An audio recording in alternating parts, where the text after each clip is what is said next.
Hello mga kaiklabo! Eto na nga, ipiplex ko na nga sa inyo yung ginawa kong cookies with pili nuts. Alam nyo ba napakasarap pala ng pili nuts kapag nilagay natin sa mga cookies? At baka favorite mo rin ang pili nuts. Naku, bagay nga pala sa itong video na to.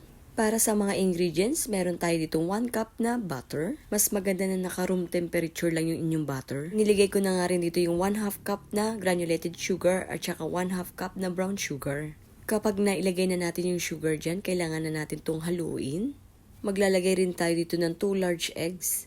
At pagkalagay nga natin ng egg dyan, kailangan rin natin itong haluin ulit para completely na mawala na yung mga buo-buong sugar.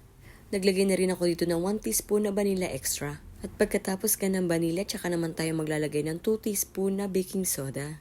At pagkalagay nga natin ng baking soda, halu-haluin ulit natin to.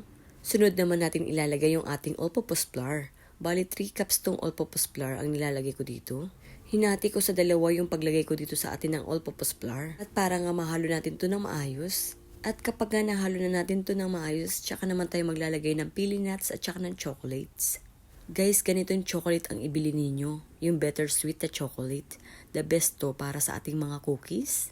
Mga 1.5 cups na chocolates ang nilagay ko dyan. Medyo malalaki yung size ng ating chocolate dyan.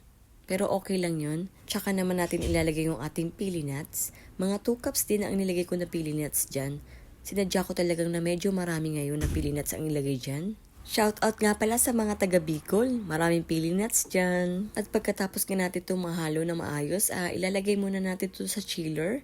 Kahit mga 3 hours muna. Then after 3 hours nga na nilagay ko sa chiller, ganito na naging itsura ng ating cookie dough. Ginamitan ko na rin to ng ice cream scooper. Bali mga small size lang yung ginawa ko dyan. Ibibake lang natin to sa temperature na 160 degrees Celsius. At least mga 15 to 18 minutes. Pero sa akin kasi mga 15 minutes lang yung ginawa ko. Kaya kung may mga pili nuts ka, tapos di na masyadong kinakain, try mo tong recipe na to. Super sarap talaga na to, promise. Bagay na bagay talaga siya sa mga cookies. At I'm sure, kapag gagawa kayo nito, magugustuhan nyo talaga tong recipe na to.